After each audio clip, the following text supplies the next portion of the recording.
신명기에서 아직 죄를 짓기 전에 나라가 멸망하는 벌을 약속하신 것 같이 여기서는 거꾸로 회개하지 않고 불순종하여 잡혀온 포로된 자리, 오직 절망과 비명만 있는 자리에 갑자기 하나님은 하나님의 궁극적인 뜻을 홀로 꿈을 꾸듯 노래하듯 이렇게 약속을 내리십니다. 그러면 우리가 이 둘을 비교해 볼 때 이 양극단, 아직 벌을 받기 전에 준 경고, 그들에게 경계하신 것과 이 아직 그들이 준비되어 있지 않고 소원할 능력도 없는데 주어진 이 또 미래에 대한 약속은 우리들로 하여금 그 사이에 일어난 일들에 대하여 새로운 생각을 할 수밖에 없게 합니다. 잘못해서 벌 받았다, 돌이켜서 복 받았다 라고 말하기에는 여기에는 그런 식의 논리가 없습니다. 하나님이 경고한 대로 그들이 불순종함으로 멸망받았다 하는 충분히 이해가 돼요.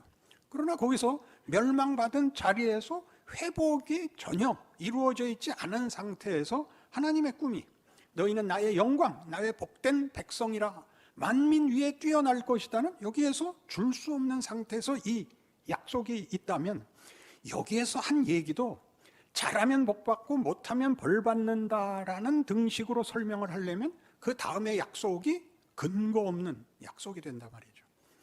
그러니까 그것이 하나님의 의도와 오직 하나님의 뜻에 따라서 이루어질 꿈이었다면, 목적이었다면 여기에 보내는 것이 우리가 잘못해서 벌을 받는 것만의 문제가 아니라 이 자리까지, 이 고난의 자리까지 너희는 통과해야 여기에 간다라는 말이 성립하는 것은 아닌가. 로마서 7장 24절, 그 유명한 구절입니다.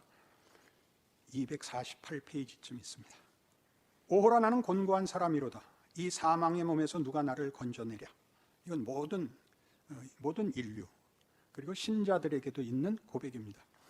왜 오호라 나는 곤고한 사람이로다 이냐? 23절, 내 지체 속에서 한 다른 법이 내 마음의 법과 싸워 내 지체 속에 있는 죄의 법으로 나를 사로잡는 것을 보는도다.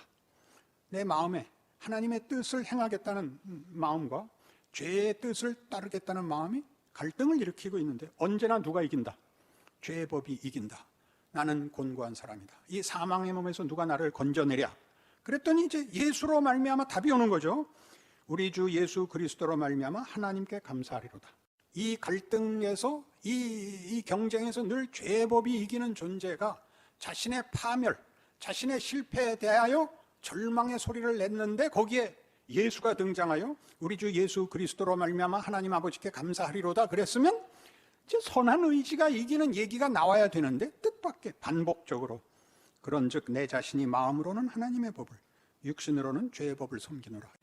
우리가 어정쩡한 신앙생활을 하면 어지간히 큰 죄를 짓지 않는 한 그저 자기가 평균이라고 생각을 하는데, 그러니까 열심을 내고 더 나아가면 나아갈수록 죄의 짐이, 죄의 상처가, 죄의 후회가, 죄가 가지는 이 위협이 우리 마음에 더 큰 짐이 됩니다. 이걸 제거해 주십시오. 이게 모든 신자들이 바라는 것입니다. 근데 제거해 주지 않습니다. 왜요? 그게 일을 한다는 거죠.